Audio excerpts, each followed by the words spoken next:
Whenever I sit down at tables, I always get the table leg underneath, so excuse me while I just smack my knee on that. Good evening, everyone, and thank you very much for coming to this session. Every planet has a north. I have to tell you, I didn't realise I was a northerner until I moved to London to go to university, and I was told I suddenly became Northern Steph, or the Northern One. A lot of presumptions were suddenly made about me, that I was a lot poorer than everyone else, that I was probably less educated, that I was friendlier and probably better in a fight. Not all of these are true, but some of them are. So we'll see what happens so you realise which ones are. Anyway, after threatening my panel, let me introduce you to our panel, because we've got a very esteemed panel for you here. We've got Nick Crafts, Professor of Economics and Economic History from the University of Warwick on my far right. Then we've got Bridget Rosewell from Volterra Partners. Next to me on my left, we have Alan Harding, Professor of Public Policy at the University of Liverpool Management School.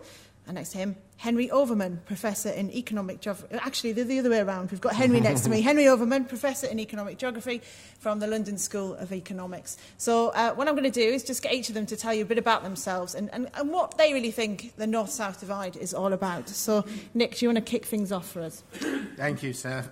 Yeah, I think I qualify more or less as coming from North. My hometown was Mansfield. Like all the other people who went to my school, we left at 18 and never went back.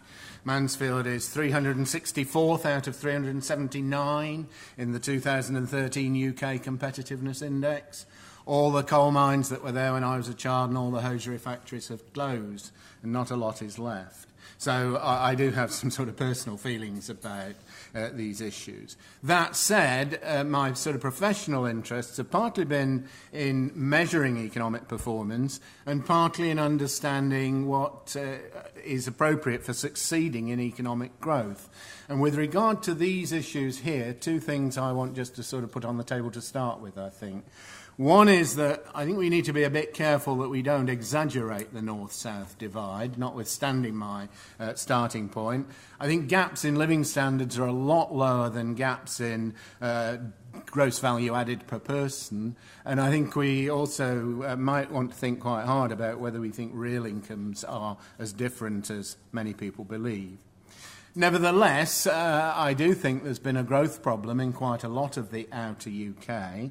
And part of my professional career, I've spent actually thinking about growth in Ireland. Ireland's really quite an interesting part of the British Isles. It broke away from the UK, and notwithstanding the errors it's made in the last 10 years, it did have a fantastically successful period of economic growth. The Celtic tiger was a real tiger for quite a long time. And I think it's quite interesting to think that that Celtic tiger period in Ireland resulted from policy reforms that they made, having been initially after independence very unsuccessful. From the 1980s till the early 21st century, they grew very quickly. And I think that growth was predicated entirely, or almost entirely, on independence from Westminster. And it was independence from Westminster, yet also being a regional economy within the UK, or almost within the UK, I should say. What were the things that they could do which they couldn't do as a region such as, say, the South West or the West Midlands? Well, they had a lot of autonomy over fiscal policy. They used fiscal policy very strongly to attract multinational industry, to transform the economy in various ways. And they also developed a social partnership, which was quite different from what I think we have on the mainland. There is a big downside to being independent, as well as that upside. The downside, in technical terms, is you can fuck up big time.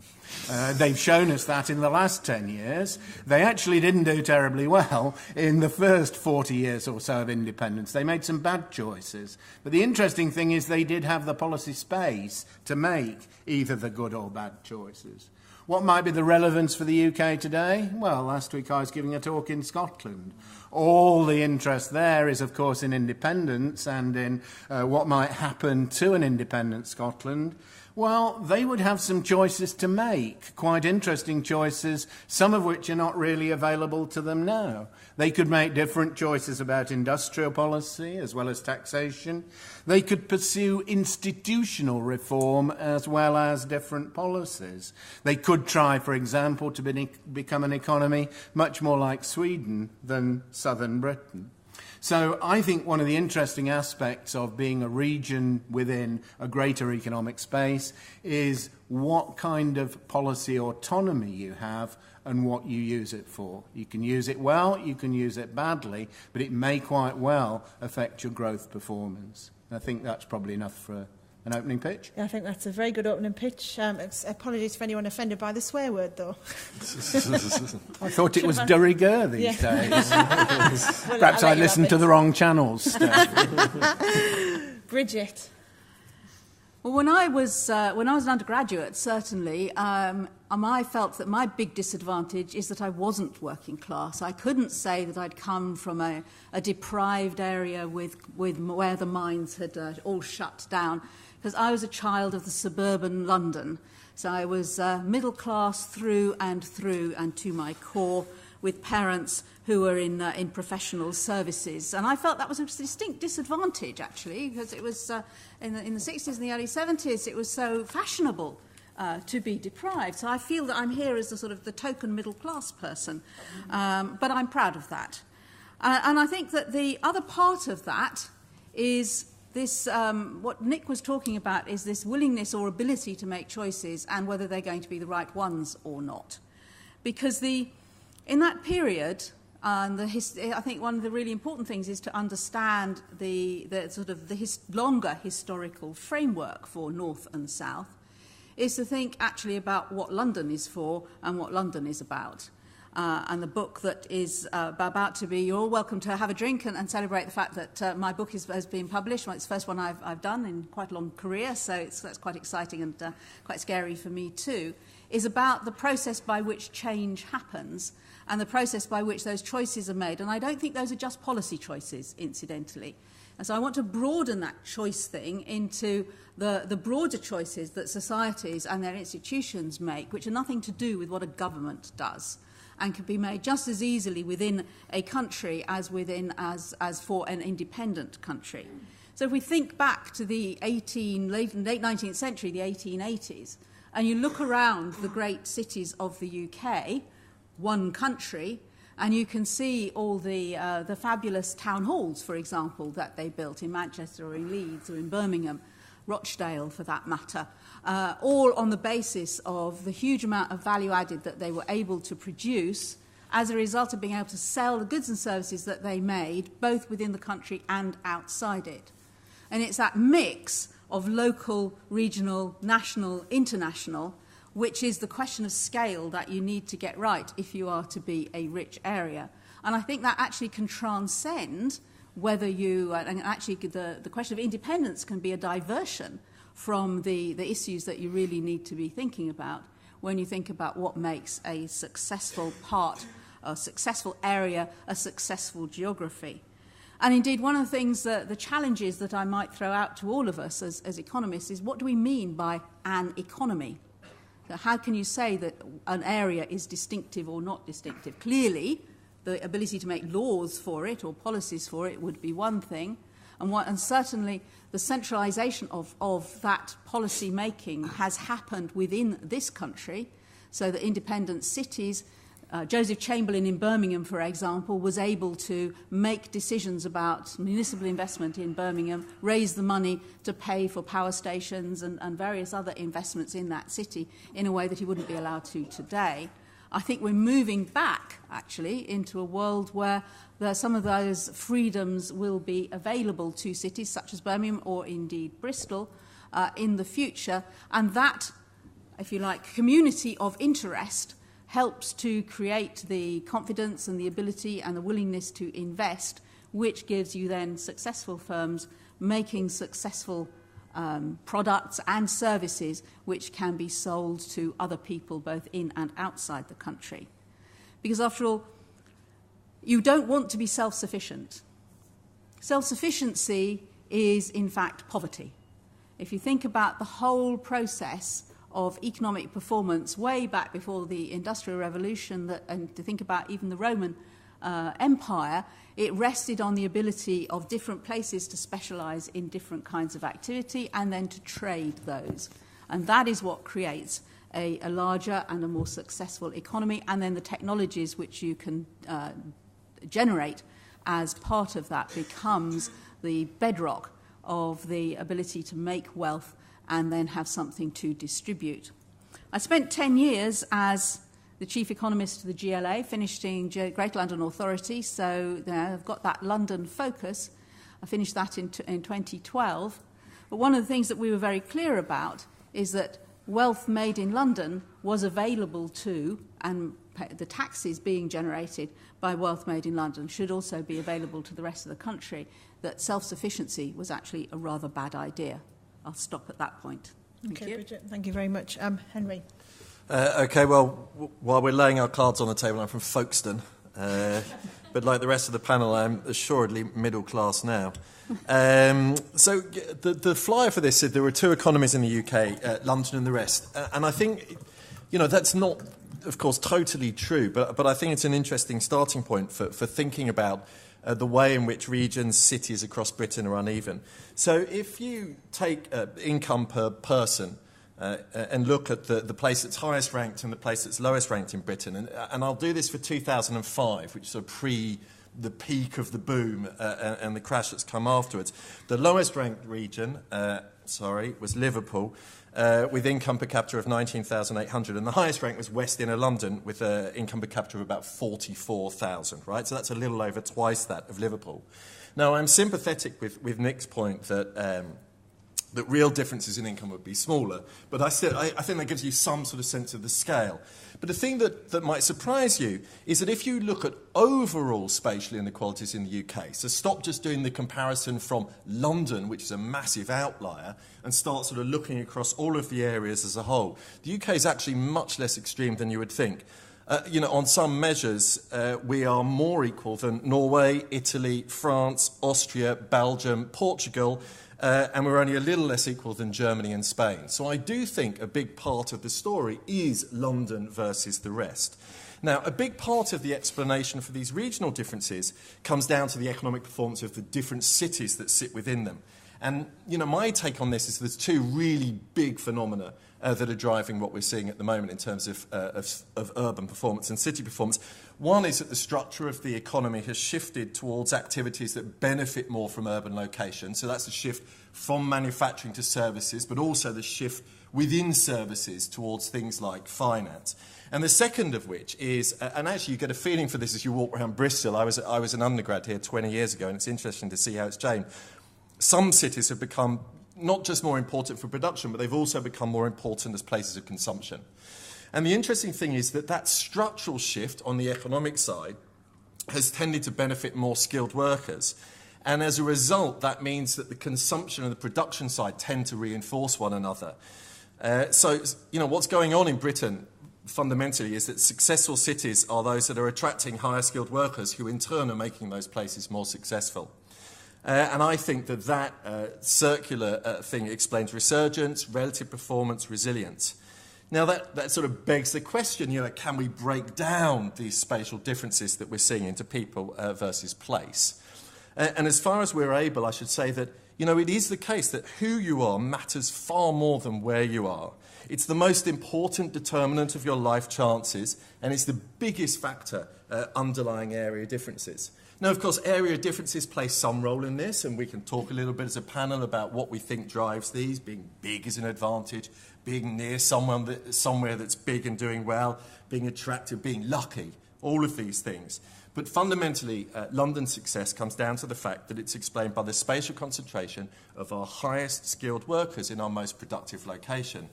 Now, people get really, really concerned about this. I get somewhat concerned about this, and the problem that we face, though, is that policy is terribly ineffective at doing anything about this. So trying to tackle those area advantages is something we throw money at firms, we throw money at individuals, we throw money at areas, and we find that we have remarkably little scope for increasing that productivity. we'll talk, I think, in the panel about what we think policy should do. I suspect that this is going to be something that will divide us as much as it unifies us. But I want to beg that we don't lose sight of one thing. And I think this is the most important thing when you're discussing this kind of stuff. And it is this point that who you are matters far more than where you live. And I do think that although I care about spatial differences, I worry far less about them, the differences between places, than I do about the differences between the haves and the have-nots and what policy should do about it. Okay, Henry, thank you very much. Alan? Many thanks. Credentials to start with. I was born in Hull. I wasn't just born in Hull, I was born in East Hull, which is not the posh bit.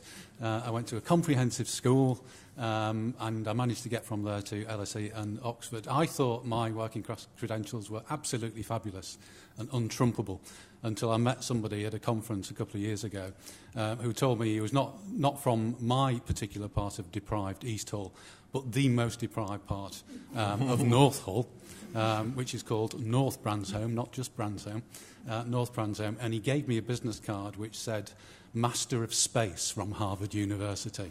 And at that point I folded and thought, right, okay, you've done it, you win the competition. I've had an interesting journey around the country as a result of my academic life and career. So lived for some years in London, spent a little bit of time in posh middle-class North Oxford as a PhD student, but have mainly done the rounds of places which have been subject to all of that sort of special soft money that Henry was talking about. That doesn't seem to have made an awful lot of difference to the economic performance of places, be it Hackney as an undergraduate or Liverpool as an adult, Hull as a child, and to some extent Manchester. But I want to fix Manchester in your mind for a time, because some of the things I want to say about how I see the North in relation to the South is conditioned by my experience of Manchester over the last 20 years. And I think it's a really interesting experience that we need to understand and might help us in some of these debates. There's been a lot of comments so far about this whole issue of autonomy. And I think if you just did a very quick and simple comparison of those countries which don't have a north, i.e. they don't have an area in the country which is very much poorer than other parts of the country, then it tends to be those places, and they tend to have federal constitutions where the power is distributed much more equally than it is in the UK. That may be a historical accident. It may be that Australia and Canada and the US, because they are continental in scale, are actually a collection of different economies. If you look at Australia, for example, there's probably at least three. There's minerals in the west, there's food and wine in the south, and there's financial services in the east. But look at Germany, and I think one of the ironies for all of us in Western Europe is that the Allied powers designed a constitution in Germany at the end of the last war, which was designed to make sure that power was not centralised in the way it had been before, and has actually produced something which is economically as well as politically sustainable and much more equal. We do have examples across the world of not just in federalised countries, but countries that seem to be able to manage greater economic equality or balance at least than we do in the UK. We did so in the UK for a while, it seems to me, for the 50 years after the end of the Second World War. But things have been going in the opposite direction for at least since the mid-1970s. Henry's absolutely right, I think, about the importance of cities within all of that. The question we've got is whether the policy instruments and the institutions that we have developed and are trying to develop are fit for purpose in terms of beginning to limit the damage which I personally believe a fundamentally divided national economy starts to lay in our way. So let me just finish with a few comments about Manchester, which I think is a really interesting example. Usually when economists try to explain spatial differences, there's at least 30% of why places perform or don't perform, which is missing from all of the equations. And if you ask me that 30% has meant in Greater Manchester, it's primarily about governance. It's primarily about leadership. And it's the ability to develop some critical urban assets, be it airports, be it higher education institutions, be it sports and media industries, be it the institutions of governance themselves, over a 30-year period in Greater Manchester, which cannot explain absolutely everything. Manchester is a big city. It's an important service economy. It's always been important within the public services within the North West, and so on and so forth. But I think the Manchester experience is the one which we need to build upon. And what worries me about the state of national debate at the moment is that we seem to think that decentralisation and localism will produce for other cities in the country what a 30-year period of hard work has produced in Greater Manchester. My final comment would be if the Greater Manchester authorities were starting to do today what they've managed to achieve over the last 30 years, the current policy framework wouldn't enable them to achieve what it's achieved, because it's geared far too much around feeding agglomeration rather than thinking long-term about how to decentralise. Thank you. Okay, thank you very much, Alan. Lots of food for thought there, so we'll get some of your questions on this in a moment. But I just want to bring up a couple of points that have been mentioned so far. Bridget, you talked about being more not being self-sufficient and that being a bad idea, when we feel like a lot of people are being told, actually, we should be more self-sufficient, we shouldn't be relying on other people. And often when I'm travelling around talking to businesses, a lot of areas are saying we should be more self-sufficient. We're seeing more cluster areas now, like Motorsports Valley, where they've got the suppliers all working together with the main manufacturers, and it is about self-sufficiency. So I just wanted to expand a bit on that a bit more.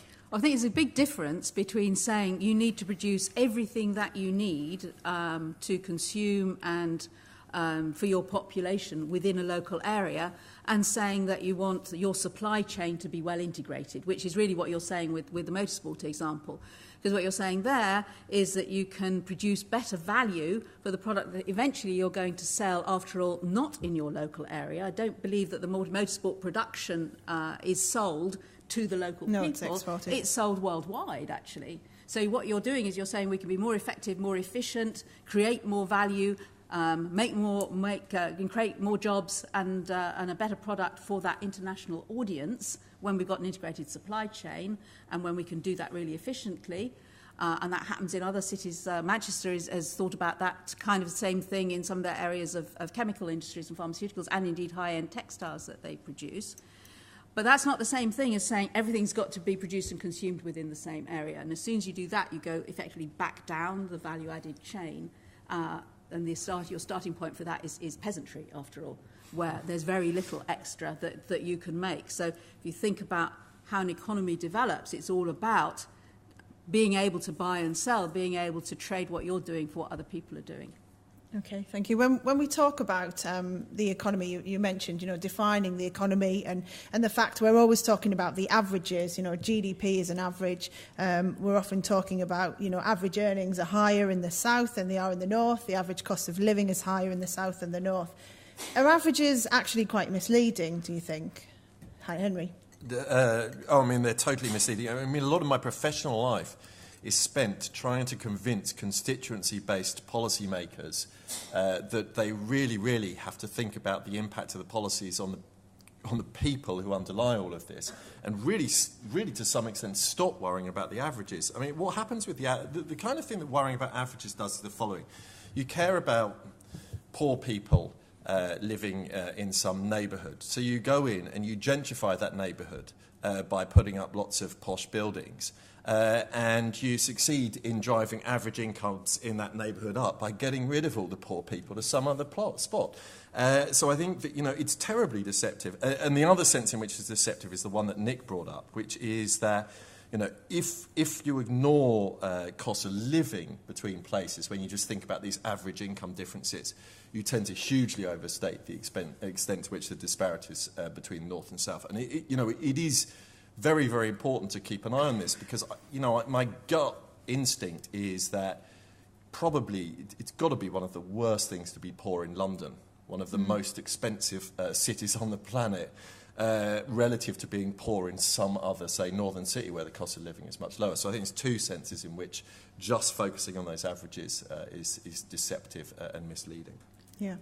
And Alan, Manchester is often, I'm one of the many who's moved up from London to Manchester as part of the BBC move. Everyone's talking about how much it's really helped the city. We've then seen Liverpool trying to fight for some of that wealth as well. I've done stories about the port of Liverpool there and the reinvestment in the Manchester Ship Canal. Yeah. But a lot of people are saying to me, particularly I've talked to business people in Leeds, are saying, well, we can't have everything that Manchester's got because, for example, the BBC moved to Manchester, not to Leeds. So can they have it all? Can everyone have it all?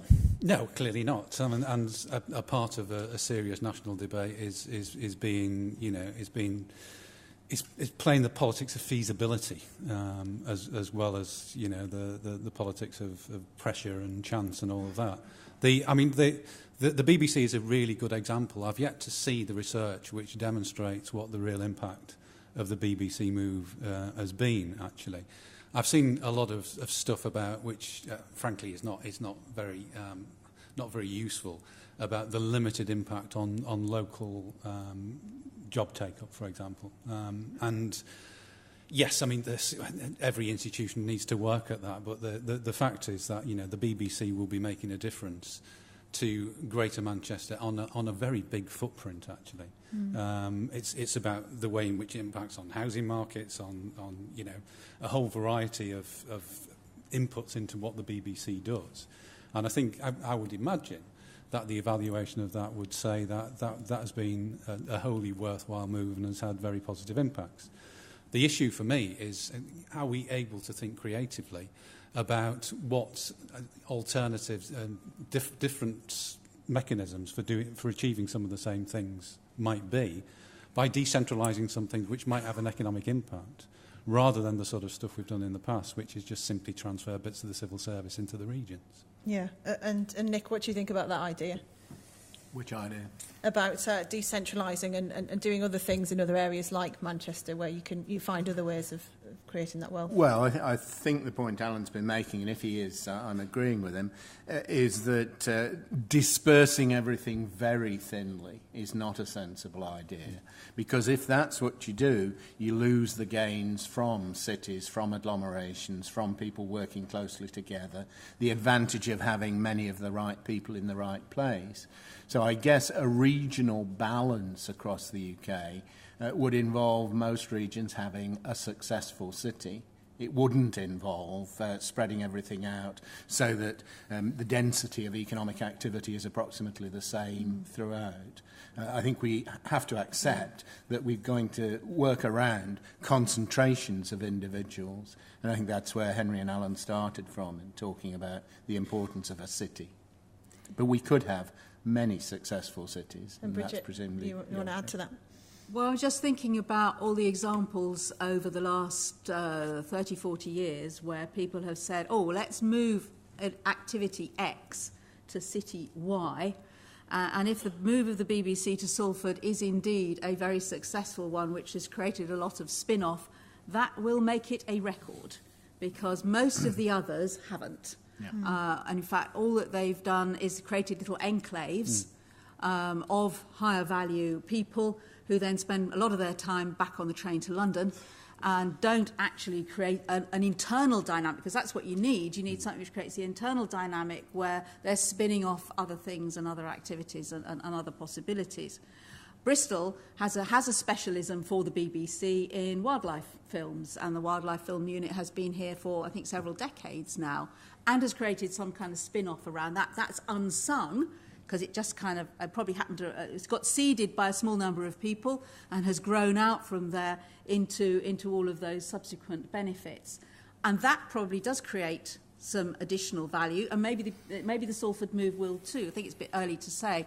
But as most of these things where people say, we'll move the Department of Social Security to Leeds, or we'll move Department for Work and Pensions, or some variant thereof in the way distant past up into Newcastle, and so on and so forth. They just sit there. They don't actually really create anything different. So what can we do to create something different? I think actually one of the things that people have to do that partly for themselves. You can't do it for them by just saying, you have that, and, go on, you must like it, mustn't you? It needs to be much more integrated into the way that particular economy works. A current good example of that in London is the emergence of what's been called Tech City, which nobody planned that. It's focused around a roundabout, the Old Street roundabout, which is probably one of the ugliest roundabouts in London. And underneath it is a station, which is maybe one of the ugliest stations in London. But nonetheless, it had cheap space, not terribly desirable space, but quite close to the edge of what was a successful area. And it therefore began to attract some of the high-tech, creative, games playing, internet-based businesses, and then it's spread out from there in various directions. So we've now got Google coming into King's Cross and so on. But the whole point, I think, is that it relied in the first instance on both some of that entrepreneurial willingness, bright people, if you like. I agree that it comes down to people, but people need the opportunities. Otherwise, there are lots of you go through any organisation or any school, you can find people who don't fulfil their potential. And the point is how space helps people to fulfil their potential. So can you create those opportunities and the institutional framework, and then the institutional frameworks which make it possible to take advantage? Okay. So I think it's not people versus place, it's people in place which makes something happen. Which brings us back to the who you are matters more than where you are.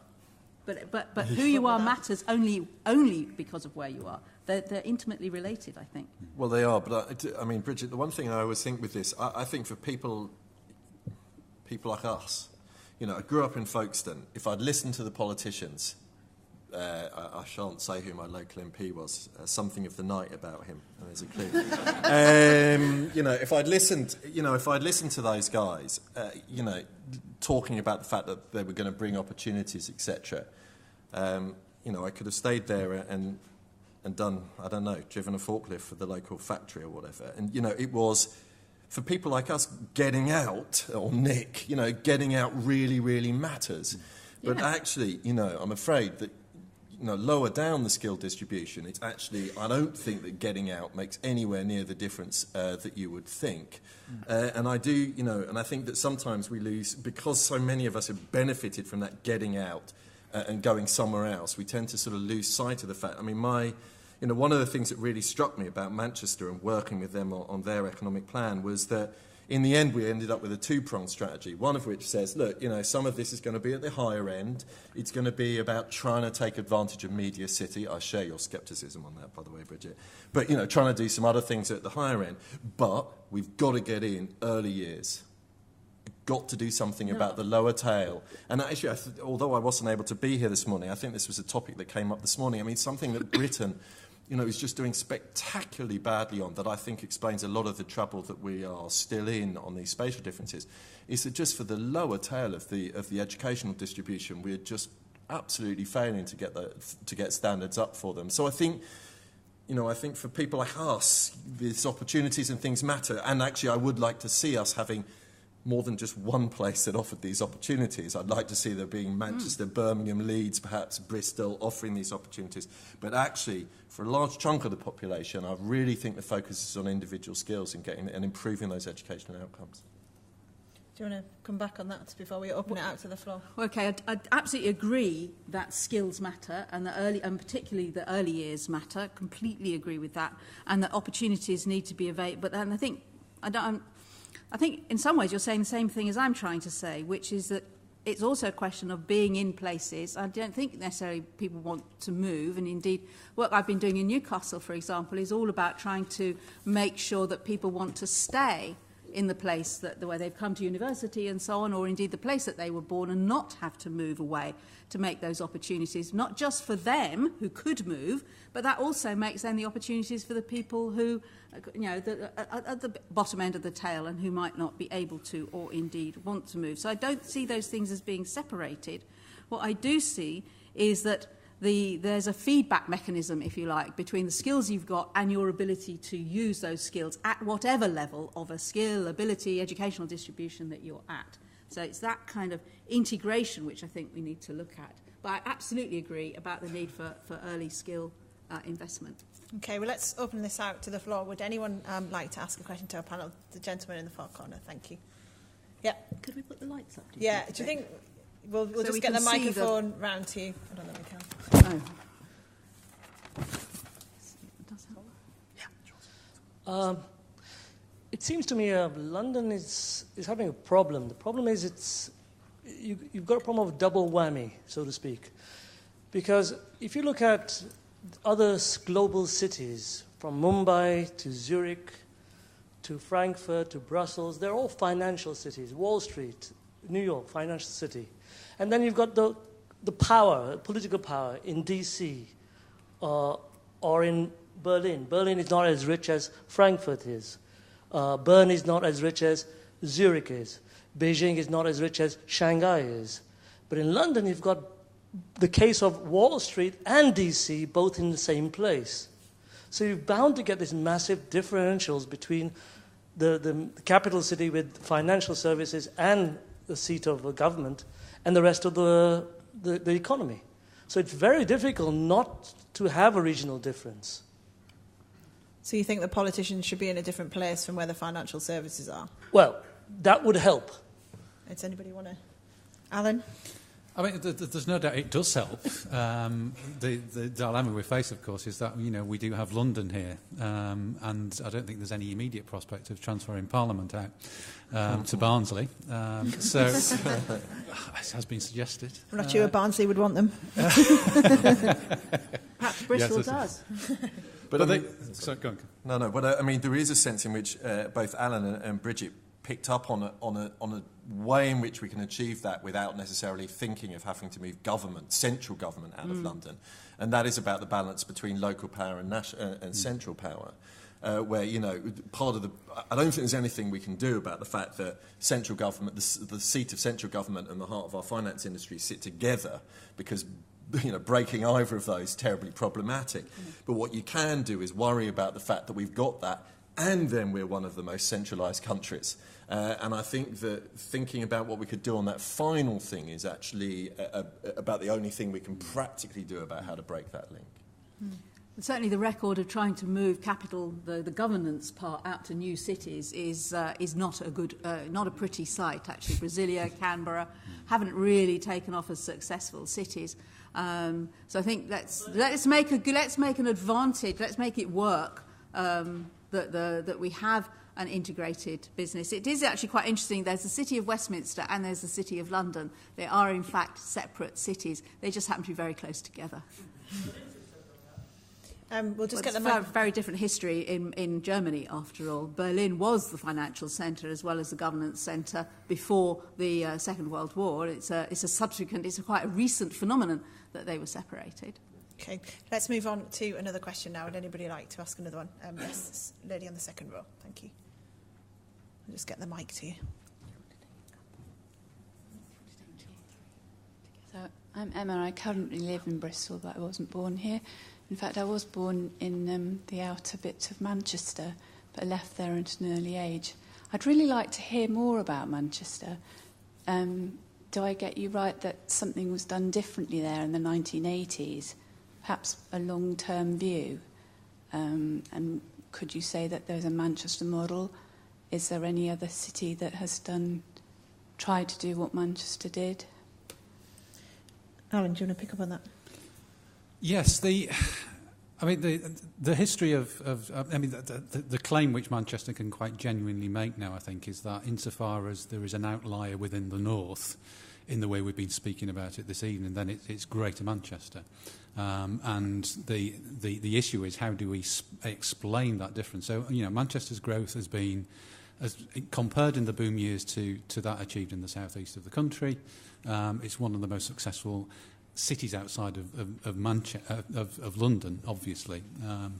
And what it's done, I think, is constructed a coalition of interests, political, business, and managed to translate a rough vision. I mean, there was nothing terribly precise about what the Mancunian politicians wanted in the 1980s, other than to behave differently and to start to make common cause with local business people and to accept that, unlike the politicians in other cities in the country, banging your head against a brick wall against a national government which they didn't agree with wasn't going to make much difference. So in a 30-year period since that sort of, that turnaround in local political attitudes, they've managed to build a number of things through the airport development, through the country's first new tram system, through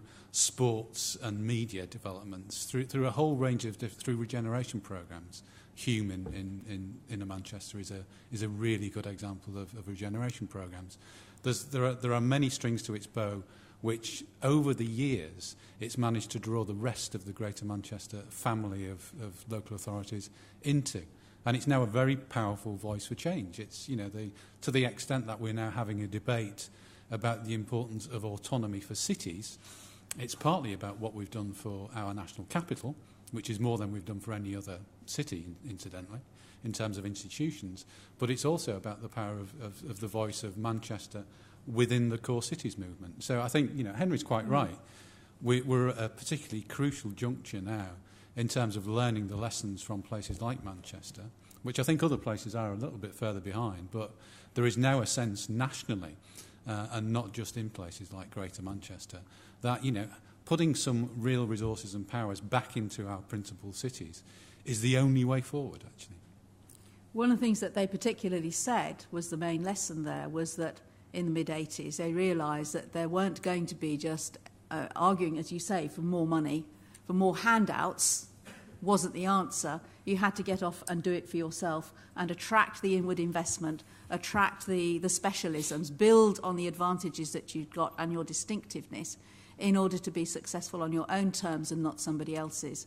And that's what they will say. And I think that's one of the big things. Yeah, although there's a really interesting thing with Manchester, and we've all done some stuff up there. Well, we've all done stuff up there, right? And I think we're all agreed that they really have got governance right.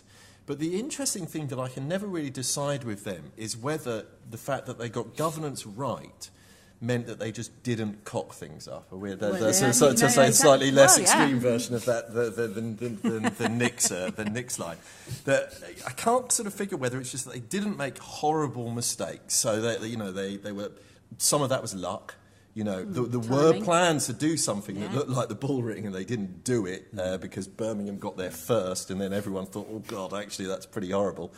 And they seem to have had a sort of... Some people say that the blowing up of the Arndale Centre was a good piece of luck, and some people say that it was a terrible thing, and you can take. So it's tricky, right? So I don't know whether it's. I don't know with them, and I'm always intrigued by this, and I don't know that we have a good answer for this. Whether it's just that they've done the nuts and bolts well. So they've made sensible housing decisions, sensible planning decisions, sensible decisions around the tram, sensible decisions about roads, etc., etc. Or it's actually really the active side of the policy that has achieved stuff. And I still don't have a good feeling for that. I know that they would really point to the active side of the policy, but there's part of me that just thinks that the good governance there, the thing that really, really helped them, was that they didn't make the sort of mistakes that perhaps, it's unfair to just put it on Birmingham. Liverpool we could pick on as being an area that maybe made mistakes in the governance front at a certain point. So do you think the other areas are lacking that good governance potentially then? I don't think it's so much... Sometimes I think they've been lacking good governance. I think, though, the thing that really, really matters here is that there are some decisions which we need to make where the local authorities are just too small a spatial scale to be taking them, and they're too fragmented, and we need to get agreement between neighbouring local authorities. And AGMA... which I've forgotten what the hell it stands for now. Association of Greater Manchester Authorities. There we go, thank you. That really does allow them to collaborate on decision-making and means that they're not at war. And there are just other of our great cities that have just not managed that and end up permanently fighting with the people around them. And I do think that really... It's certainly been one of the big things that we tried to do up in the northeast with Newcastle and the commission that I sat on there with Andrew Adonis, it was to... And what Andrew spent most of his time doing was to create that coalition of local authorities, which in the past, certainly, as you say, had been warring as much with each other as they did outside, and that produced a fragmented view as far as anybody willing to invest in them was concerned, and was a big problem. And that effort, alongside of some of the things you might then do, I agree it's a question of not making mistakes, but I think it's also a question of being able to reach out from your area and not just being focused on your internal debates and, you've got what I want arguments, rather than saying, we've got something to offer, come see. So it's working with your neighbours more then. Okay, should we take another question? The lady at the front here. Thank you. A year ago, we voted in the city, albeit with only 27% of the voters, our first mayor. Not only did we, as the largest city now has a mayor, not only did we vote him in, but also he is an independent candidate. We've had an exciting year, an interesting year. He is hoping that the rest of the country is watching him. He's busy in China at the moment, promoting Bristol in China. I'd be very interested to know what the panel's response is to the idea of elected mayors as a response to the localism bill. Can we not start trickling up with mayors who basically have the interests of their city and the area around their city to heart? Okay, Nick, yes. Do you want to start us off? Well, I don't have a very strong view on elected mayors per se, but I do think it's important that cities have reasonably strong political power. And the interesting thing I think we've been discussing earlier is that it's important to have a wide enough area in which you can internalise the benefits of the decisions that you make. So I think part of the point that Henry was probably making a moment ago is the spillovers can in effect get in the way of effective action. So more effective action at the reasonably local level is quite important to the regeneration of cities. I think we've heard that already. And it may well be that for some places, at least, the elected mayor is a reasonably good way to go. I've worked for both the elected mayors of London. After all, that was newly created as a form of London governance in the 2001 way that was reset up with the Greater London Authority. Up until quite recently, at any rate, neither of these mayors have had much power. They only control about 5% of their own budgets, so most of it is being, the centralism works for London too. It's all being distributed from the central government. But nonetheless, that role as a spokesperson, man actually, but hey, it might be a woman eventually, as a way of channeling, if you like, the interests of all Londoners. Well, actually, that's been incredibly powerful. So the thing that I first started to do when I started that job in 2002 was the whole of the case for Crossrail. Big investment, thought to be far too expensive, can't do that. And we got through that case in the end. And I don't think that would have been achieved without those mayors. And they both took the same line. They're very different, Ken Livingstone and Boris Johnson, but in many ways they are very similar, in that the view they have taken about what the city needs has actually been almost entirely identical. Some differences at the edges, but the need for infrastructure, the growth, etc., all of that's been exactly the same for both of them, and that's been very important. I think as well, from where I'm from, Middlesbrough, where we have a mayor who was quite famous, he used to be in the police, Ray Mallon, and for us as well, and I know my parents have thought very strongly about this, it's very good to have a mayor to be that PR man, to do what you were saying about going out to China to build those trade links. And again, they don't have that much power, but in terms of what they can do for an area to help promote it to businesses and bring people in, they seem to make quite a big difference on that level. And we recently voted to keep a mayor in Middlesbrough because of that, I think.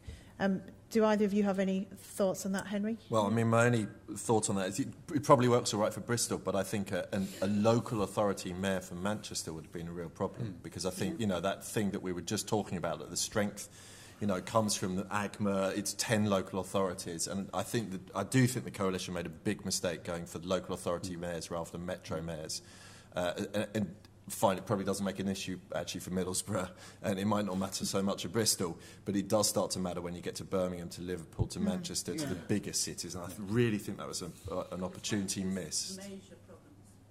And one of the interesting things about the Liverpool mayor, for example, I think came along at the same time as the Bristol one, through very different circumstances, is that one of the things that the mayor has campaigned consistently on is precisely that. It's, we need to go for the Metro Mayor solution or the combined authority, and then think about, a single voice for the whole city region. Yeah. And that's a very strong commitment, I think, of anybody who thinks about these things sensibly, really. I agree with Henry entirely.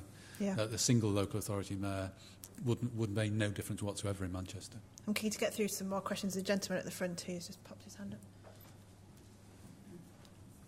Hi. I'm entirely outside this debate in terms of any professional interest, but one of the things that struck me is that I'm not sure what the problem is, and I don't really think that you've addressed it, to be blunt. There's some kind of allusion to concern about inequality, maybe of income. I'm not sure what it is. There's certainly no reference to social unrest. I'm not sure that you've referred to economic efficiencies or otherwise about having regional differences, north, south, east, west, God knows what. What's the problem? And the other thing that concerns me is that there's alluding to, most of your comments appear to be to get someone to do something. And I'm not sure kind of what role you see, and somewhere in all of this there is definitely government, but you're not being explicit about that as to who you think should be doing what. But more importantly, I just don't know what the problem is. What the problem is, fair enough. What's the problem, Bridget? I have said that I think that I'm not sure that I have said that there is a problem. The question arose out of are we capable of creating economic growth which is spread across the whole of the country, or is it too focused on some parts of the country? I think that so far we've said, firstly, that growth is and will be concentrated on cities, and I think that most of people can disagree, but I think that what the theme that's emerged is that growth will be focused on cities, and therefore the question becomes, are all cities able to share in that growth? And there might be some subsequent element of this is, are the cities that have been doing less well capable of doing relatively better, so they close a gap, or is it just a question of everybody doing better? And do we? I suppose one could say, do we care? Is this something that something has to be done about? And if so, who can, or who will, or who should, or who ought to do anything about that? My response to that is that I think that the city's proposition is the case. I think that most of what we've been talking about is how cities outside London are taking a better grip, if you like, about making the best of their own opportunities. I would say that the way that opportunities emerge is usually unheralded, unpredicted. That was my example of Tech City, for example, kind of emerged before anybody noticed, and had a planner been out there saying, oh, we could have this here, probably never would have happened. So getting that right balance between allowing opportunity, but also not doing things which undermine social cohesion or cultural identity or anything is a kind of challenge which isn't, I think, a government challenge. It's a challenge for every single one of us. So is there a problem? If you want successful places outside, London is successful, I don't think there's any doubt about that. If you want other places to be successful, then the question is, are they going in the right direction or not? I think they probably are, actually. So if there is a problem, I think we're kind of in the right place in dealing with it. No. Others might completely disagree. No, I don't think I want completely to disagree, but I do want to suggest that we have a bit of a problem. And I think the way I would think about the problem with my sort of economic history background is we've got a problem of adjusting to a changing world and a changing optimal composition of economic activity and distribution of population within the UK.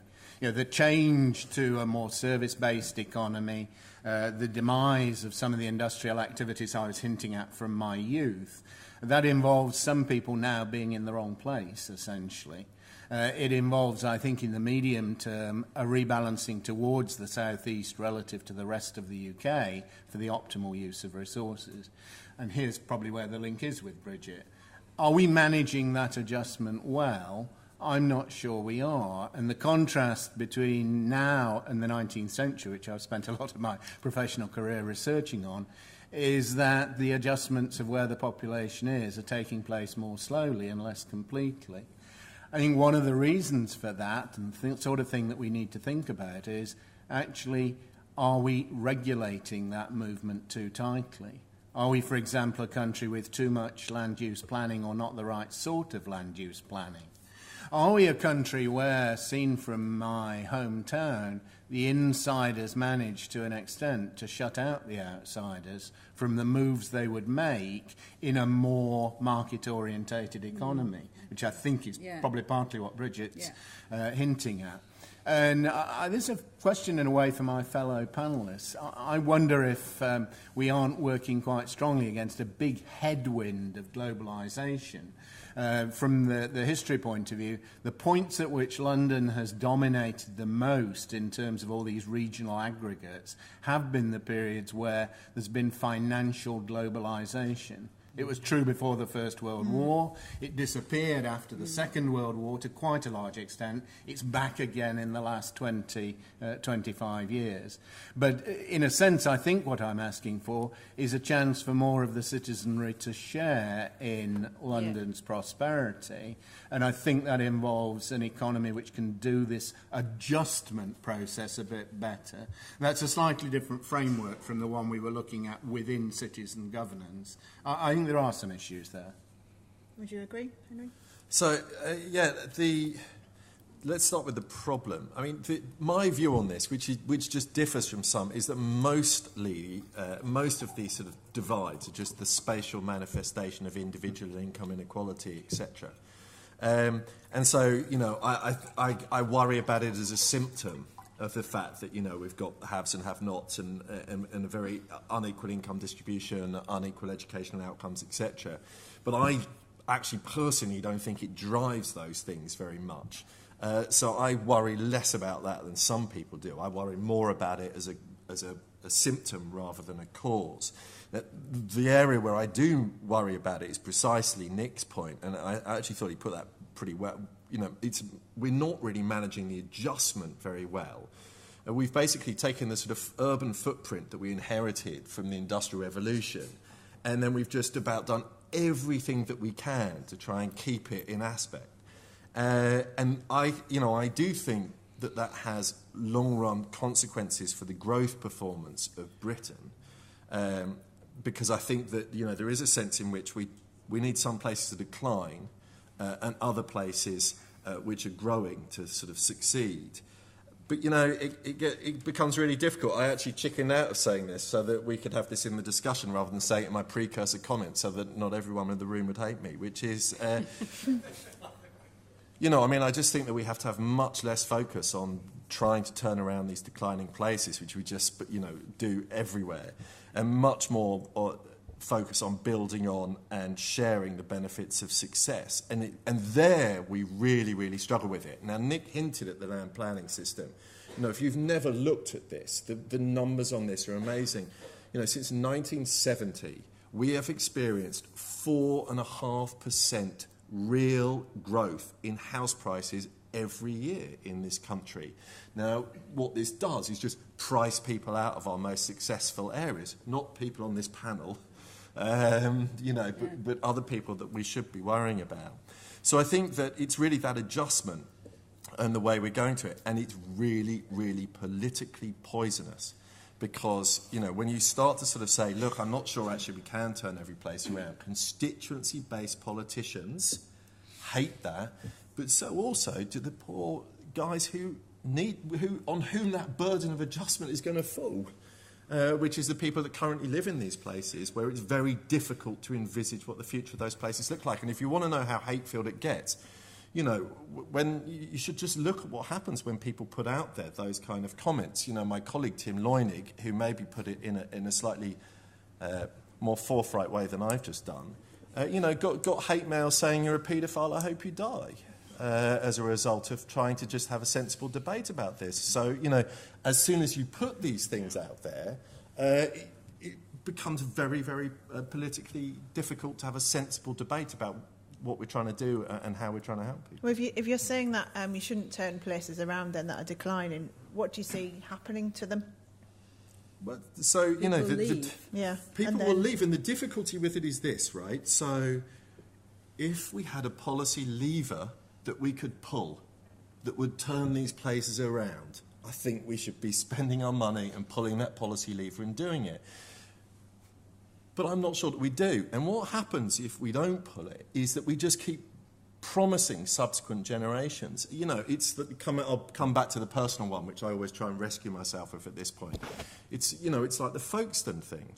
I do think there's a sense in which if I believed the people that this was going to we're going to turn it around, it's going to be great. The triennial is now going to do it, or whatever the next thing that's going to do it is going to be. I would have got stuck there. And the thing is, I didn't believe it, and I was lucky enough to be sort of, educated enough to come to Bristol and do my undergrad and get away from it. So I think that, there are going to be people that are left behind in places, but I try to flip that around to say that we should be thinking about the life opportunities of the younger people who are currently there and how we best serve their interests going forward. And that might not be by convincing them to stay put and that all's going to work out for them in the longer run. But it's not easy. Charles raised the question of social unrest, actually, in part of what he was saying, is what we're talking about here, the spectre of that. And I suppose part of what you're saying, Henry, is that effectively we've paid people to keep quiet and paid people to be third generation in some places. Merthyr, do you think about some places like Merthyr Tydfil and somewhere in the southwest where you might have 3 generations of people who've been unemployed, and we've made that possible for people to stay in the place that they were born in, even if they don't have jobs. But is that actually necessarily the right thing for them to have done? And that's why it becomes so challenging. Kind of interested in that example, that one of the things that's been happening is people have put investment, national and local investment, back into the quite extensive, after all, train system in the valleys, which allows, trying to encourage people to, OK, you can stay there, but you need to actually go and get a job still, and you need to go to Cardiff and places which are the cities and which do have some of those opportunities, and hopefully to create. So the story of hope here, if you like, is that if you can create the right connectivity, you can make it possible for people to escape those places in a less challenging way, if you like, and go to jobs which may not be the most highly skilled jobs, but nonetheless will be jobs in shopping centres, in call centres, in other administrative roles that happen still in those cities. If you can create the right kind of network, I guess so it may turn out that in the valleys, that industrial legacy, which was freight rail services, may still turn out actually to work in the context of a rather different capacity. Do you not think part of the problem, though, when areas are...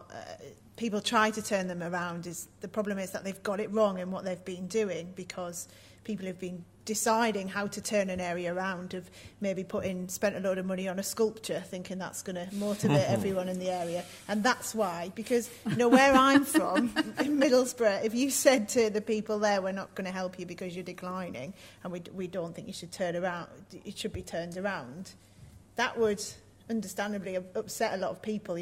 I'm a school governor in the area. I'm talking to kids who are third generation unemployed families. They have absolutely no role models in their life. They don't know about leaving the area because they think that's not for them. And so should we be thinking more creatively about turning places around rather than... Well, look, I would never say that we shouldn't help people. I mean, but I think we shouldn't promise them things that we can't deliver. And actually, I was struck by Bridget's comment. I think, actually, Bridget, we haven't really sort of bribed them or paid them very much to stay in these places. Just enough, right? I think, actually, what we've done is delivered a succession of promises to them that we haven't actually been able to keep. And that's been going on for a very long time, as you say. It's a generational thing. So, I think it's not... it's absolutely not saying we shouldn't be helping these places, But that's different to saying, I think we can turn around your place. And actually, what I tend to say is this: I'd actually like to see far less shiny buildings in these places, far less fountains, far less museums that are going to go bankrupt, far less, cultural, etc., etc. And I'd like to see that money spent on preschool and young children, all the way up through the educational system, to try and make sure that their educational outcomes are improved, so that they have a chance to fully participate in the economy, while accepting that that might not necessarily be at home in Middlesbrough. If it is, great. So they can turn themselves around, basically. Yeah, absolutely. But I think it's just offering these things where it's shiny buildings, business parks, science parks, cultural attractions, etc., etc. I do think a lot of that money is wasted, and I'd prefer to see it put into education and adult skills. Should we take another question? The lady in the third row. Just going to mic to you. I was wondering what the panel's views were about HS2, because it seems rather relevant when we talked about connectivity. And is it going to bring the people and the investment from the north to the south, or from the south to the north? Right, you've just opened a... Put your helmets on, everyone. Bridget. This is a matter on which there has been intense debate amongst members of the panel, which is why we're all looking at each other like this. I'm in the pro-HS2 camp. Indeed, I sit on a panel for HS2, thinking about what we're doing this for. Okay, so I have the question about, what is the problem here? So one of the questions is, what is HS2 for? And the difficulty with this is that apparently we can only have one thing that it's for. One of the things that I actually get rather annoyed about is that the governing classes are so arrogant as to believe only they can think about more than one thing at a time, that the general public are incapable of this. So HS2 is for a number of things. One thing is it's for the shortage of capacity that we now have on the national rail system, particularly on one bit of it, and the need to increase that. And then there's a technical debate, which we can have, if you really want to, around what the best way is of supplying that additional capacity. But essentially, if you think about trying to close down a railway while you reinvest in it, and you guys are going to be suffering, actually, the problems of this, because £7 billion is about to be spent on electrification of the western route, which will be disruptive, but not as disruptive as trying to put additional track in. So, new track. Okay, if new track, then let's have speedy track. So that involves new routes and getting it straighter as well, which involves taking the railway through other places which don't really want to have it. But there's where the speed comes in is when you get beyond Birmingham. 20 minutes off the time to Birmingham, well, really, does that really make a difference? It makes a bit of a difference to the ability to increase the commuter network from London, but not much else. But once you get into being able to go to Manchester, Leeds, Glasgow, Edinburgh rather more quickly, then you're tying the economy together in a different kind of way and allowing some of the people versus place, the people-place feedback mechanism, so I want to describe it, rather differently to the way Henry describes it, to actually operate in a different kind of way. I think that will generate connectivity, not just to London, but actually outside London as well, both opening up commuter networks for other cities with the use of the freed up capacity that you've created from the new lines, but also opening up wider networks more generally into the outside world and the market opportunities which go alongside that. I don't think that's actually how the case is terribly well described at the moment, but that is the case that I would be making. Henry. I'm going to speak carefully because last time I spoke on this at the Treasury Select Committee, I got myself in terrible trouble through inadvertent choice of words. I'm a sceptic about HS2. I don't think it's an awful project. I just don't think it's a great one. And one of the things that worries me about it is that I think some of the debate around it seems to suggest that, a lot of our politicians, etc., think that we have the evidence that this is going to be a sort of fantastic thing that's going to sort of solve multiple problems. And I just don't think we're there on that. I mean, I just have a natural sort of inclination that when all three political parties are in favour of something, I start to get sceptical about whether I should be, just because I think it's always good to give this sort of challenge. I mean, my sort of more serious answer on this is that, you know, we do face some capacity constraints on north-south. There are a variety of things we could do to fix those, but the thing that you have to remember is that by 2037 we're going to face capacity constraints across the entire transport network. And, you know, actually the growth in rail, the really large growth in rail, is coming within cities and on the regional network, not on the long-distance lines. I mean, in fact, in the last year, I think there's been almost no growth on the long-distance lines. And before that was about 1%. Most of that is actually being driven by the fact that we're just pricing better than we historically used to. So it's Super Saver and other cheap fares. I mean, actually, even I was surprised how cheap it was to bring my family down to Bristol at what I thought was 5:30 peak on a Friday. I could bring my kids to 20 quid. I mean, that strikes me that, you know, if that is true on other parts of the network, a lot of what we're seeing is being driven by pricing. Where was that from? London. So I came from London for about 20... It was cheaper for me to fly from Newcastle, a lot cheaper. Oh, there we go. Yeah. So I think that some of it is that I you know, it's not an awful project, it's just not a great one. And by 2037, there will just be capacity problems all over the transport network. And the evidence that we have suggests that addressing some of those other things, particularly the intercity stuff, will deliver us far more benefits than high-speed rail. Now, you know, Bridget and others sort of wave their hands and say, well, there might be additional benefits to this, to high-speed. And I am actually kind of sympathetic to that argument. But I also think there might be wider benefits to doing the intercity stuff, a bit like Bridget argued so successfully with Crossrail. So, and there we get to the sort of thing that worries me about it, which is that actually, you know, I would like to see us sort of offering them some sort of pact, places like Manchester, Leeds and Birmingham, some kind of pact. I would be interested to know how much money the political leaders would want there to drop their support for the project. I think that would give us a good idea. Those are the three cities that really benefit from it. Birmingham, Manchester, Leeds. It's going to cost £50 billion. The alternatives are priced at about 30, if we believe that, you know, if we take those numbers at face value. So, you know, I'm kind of thinking, let's see if we could do that, and then let's see what you would have to offer. And one of the interesting things, and this brings us back to a point we've had again and again and again, is that part of the reasons why they're so strident in their support for it is they think it's this or nothing. That if they turn down this money, they would never get the money to invest in the Greater Manchester Transport Fund, in Birmingham transport things. And that just worries me as a way of making decisions around how we spend £50 billion. So I'm not... let's bring in Alan at this point. I'm somewhere in between the two, actually. I mean, I don't think it's... You can either have it or you don't have it. It's quite. I don't think it's an answer. No, I don't think it's an answer to all of the issues that we've raised tonight. But you know, if you look at France, for example, then I think, you know, I'm not a technical expert in transport cost-benefit analysis, but it seems to me that, you know, the major beneficiary of a high-speed network, which has been developing at pace in France over decades now, a lot faster than we have here, it is that Paris is the major beneficiary from this, but the spokes, the places that are connected to Paris, get the next level of benefit. It's something about the way agglomeration economies work.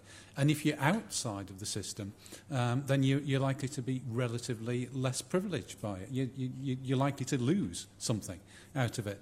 Now, whether that's a good or a bad thing depends on your view of whether, I think as we've been agreeing around the panel tonight, the future of a national economy is about making its big cities work more effectively and efficiently. Now, if you believe that, then something which connects each of the major metropolitan centres together more effectively should generate positive results. If you don't believe that basis of the argument, then there's all sorts of reasons to think that very peripheral places may be disadvantaged by it. It's, to me, I'd be a supporter not just of HS2, but of HS3, which connects the northern cities together, and HS4, which might connect, you know, the this area down of the to country Bristol more and effective. Exeter and places. Exactly. It shouldn't be a once and for all, solution to a problem, because it won't be. Okay. I'm keen to... We've got about 15 minutes left, so we'll probably take a couple of questions now and then answer those as we go. So if we maybe take gentleman at the back. Did anybody else want to ask one? We'll do these three. Actually, is there only one mic? Maybe that might not work. Yeah, there is. Hi. Bristol's mayor is about to make £60 million worth of cuts to his budget. My understanding is that's not necessarily his choice, that's something he has to do. He doesn't have any say over it. The things he's going to cut are public toilets, libraries and parks. My understanding is those are basically the only remaining discretionary items he has left in his budget. All other parts of his budget, he has no real say about where the money goes, what it's spent on, how much of it he has. They're all things the council is legally obliged to provide in a specified way by central government. So my question to you is, if you were the mayor of Bristol and your remaining discretionary spending is basically cut away so there are no longer any public toilets, what would you actually do if you no longer have any control over any part of your budget? Okay, we'll come back to that one. Just take this gentleman's here as well. It's a very simple question. You've talked quite a bit about the power of government and whatnot. Do you actually think individually whether we have a political class that's competent to lead us forward in this domain? Okay, brilliant. All right, let's kick off with that one about what you would do if you were mayor.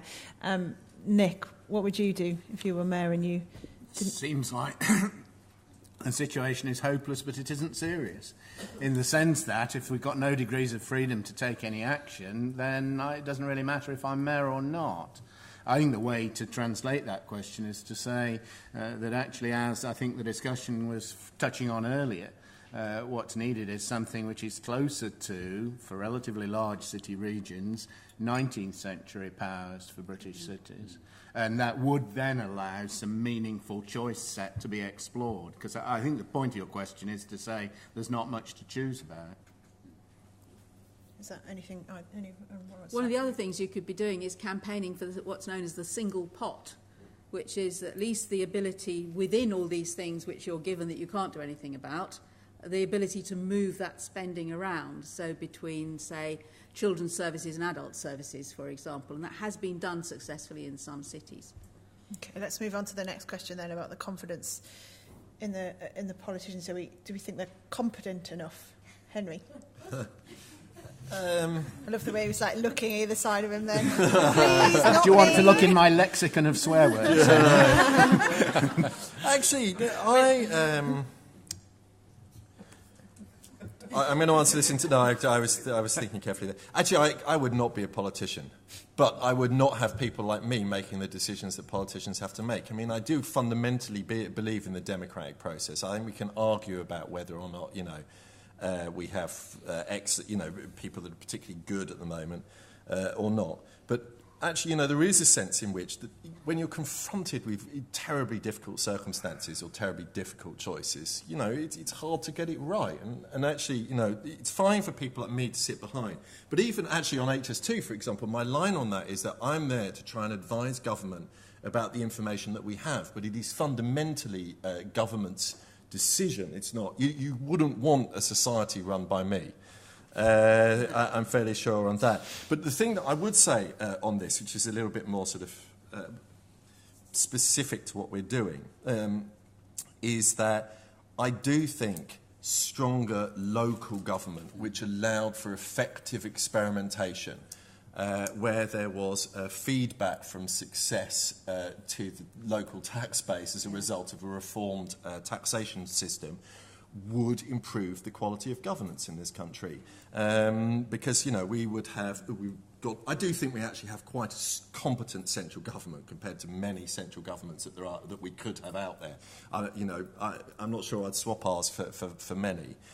Not this particular persuasion. I just mean in the general sort of tenor of it. But I do think that having good local governance as a result of proper reform that moved us towards a more local system would strengthen the governance of this country, and that's why I'm broadly supportive of the move towards more localism. I certainly don't think that we're getting there with what we're currently doing, but I think that that would be the big sort of systematic change that I'd like to see.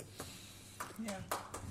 I agree entirely. I mean, so if we think back to what the great city leaders of the 19th century were actually able to achieve, it was enormous. I mean, they created a welfare state before the national welfare state was actually in existence. That's how our society was built from the bottom by municipal leaders.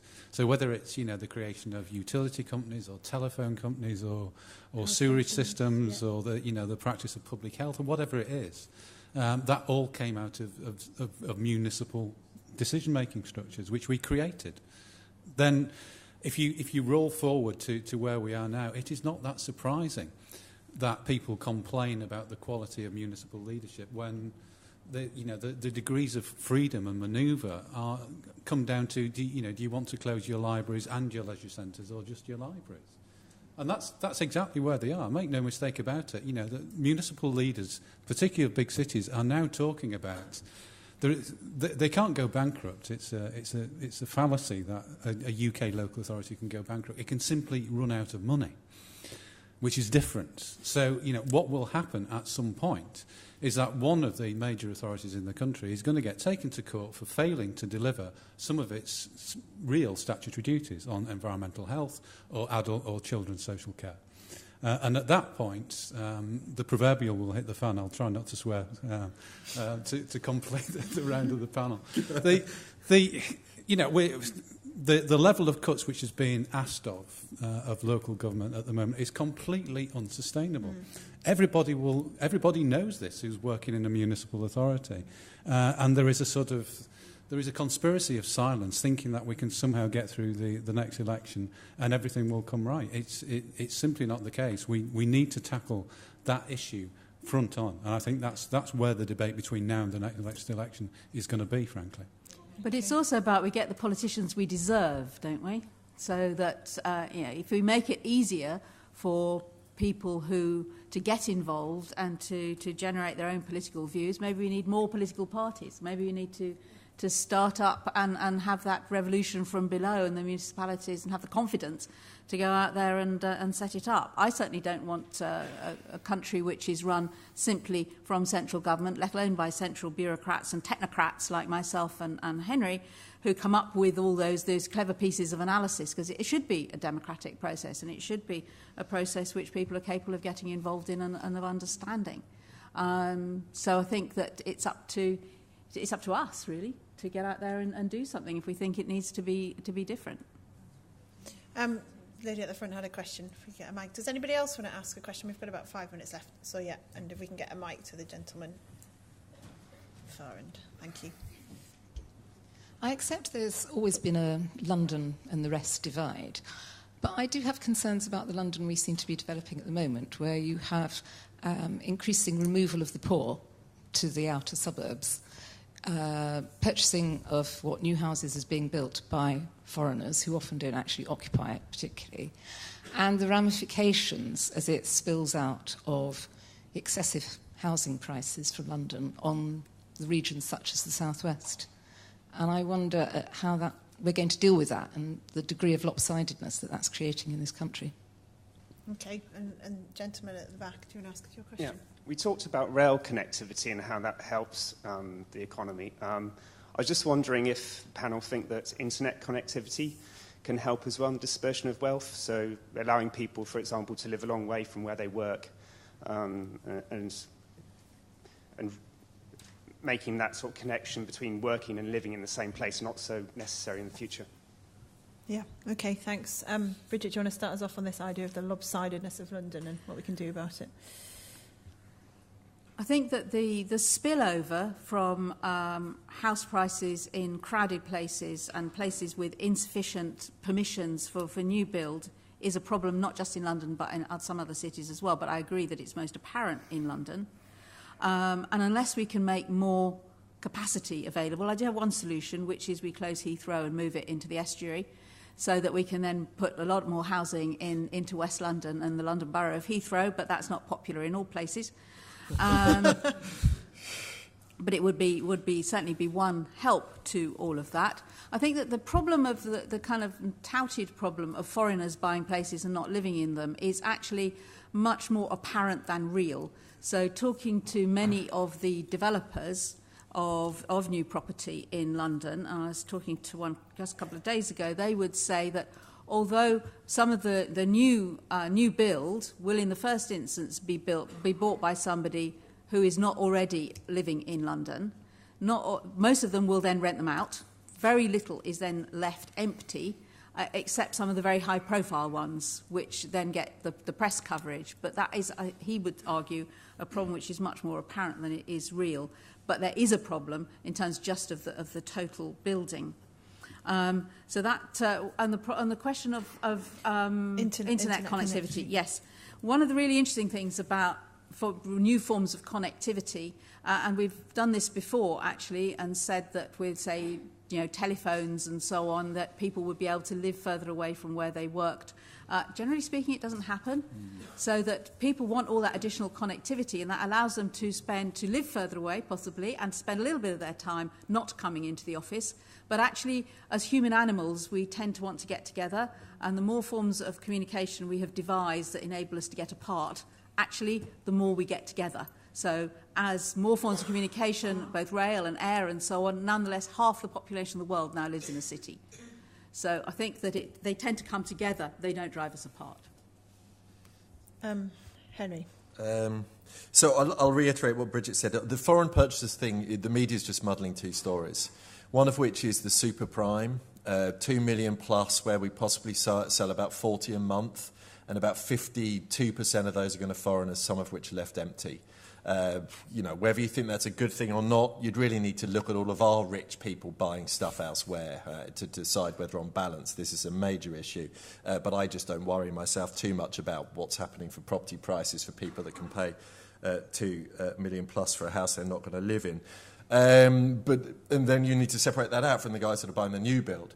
And really the ones that are buying new build, the off-plan purchases, etc., etc., I mean, these are the people that are keeping supply going at the moment. Because, actually what we need is more provision of capital into house building so that we get the supply levels up. And that's been a desperate problem recently. So, if it wasn't for the fact that foreign capital is substituted for domestic capital and the funding from the banks to the property companies would be in terrible trouble, and the build numbers would look even worse than they do. So the absolute major issue is the one Bridget hinted at, which is that we are just not building enough houses. We're building, 25,000 starts in London, which is a city. And we need about 35,000 a year. So it's 25,000 a year in a city with population 10 million, 9 million. This is crazy with the price that we've got. And if we don't fix that supply side issue, we can't fix anything else. And the supply side issue, forget the reforms that the Tories are doing, etc. It is the supply side issue and the fact that house prices have got so high that is ultimately driving the poor out of sort of more expensive parts of London, because local authorities, we're facing the graph of doom, which is how people describe the coming moment where they can't meet their social responsibilities. We can't afford to be paying benefit and providing affordable housing in colossally expensive areas. On the rail connectivity, internet connectivity, I can only reiterate what Bridget said on that. The number of face-to-face interactions you have with people is driven by how frequently you meet people, but also how many people you get to know. And the internet reduces the number of face-to-faces you need on any, in any one relationship, but it massively expands the number of people that you interact with. And all of our experience so far of these technologies is that expanding the pool of people that you interact with far exceeds any reduction that comes about as a result of reduced communication on any individual relationship, and tends to strengthen these agglomeration economies rather than weaken them. Alan, do you want I think that's a critical point. So I think we're going to reach a point where, certainly with London and probably with our other major metropolitan cities, we simply need to think much more innovatively and flexibly about the way we use urban space, whether that's about densification or whether it's about radically different ways of of working in cities in terms of what time we spend there, what time we spend away from an office, what time we spend at home. It seems to me you can see indicative signs of that in terms of the way in which space in London is currently configured. So people like me can actually work in London without being a resident of London or to have an office in London. There are ways, the market opportunities are coming my way in order to be able to do that. But it seems to me to be at a very low level so far. And if we really are going to live, as Ed Glazer says, in a world in a flat world of tall cities, and I think that's probably where we're heading, we need to think about how those cities work. And Nick, do you want to give us your final thoughts before we wrap things up? Yeah, I mean, it does seem to me that we've imposed massive distortions on our economy by failing to allow for an adequate supply of land usable for housing. We've made the supply of housing land, in the economist jargon, incredibly inelastic. A lot of the land around the periphery of cities or big towns in the southeast is not particularly attractive. It's drab agricultural land. Its use value for housing is massively greater than its use value for anything else. And our failure to allow that set of constraints to be at least somewhat relaxed is a major failure. The implication then is not so much that the individual politicians, to go back to that earlier question, are themselves failures.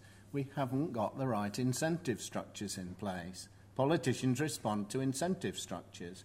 And effectively, we've got to find ways of incentivising communities in the southeast to want to be bigger. Okay. Well, I think we'll wrap things up there as we've just come to the end now. It's 6:15, so I'd like, if you can, to give a round of applause to our panellists, Nick Crafts, Bridget Rosewell, Henry Overman and Alan Harding.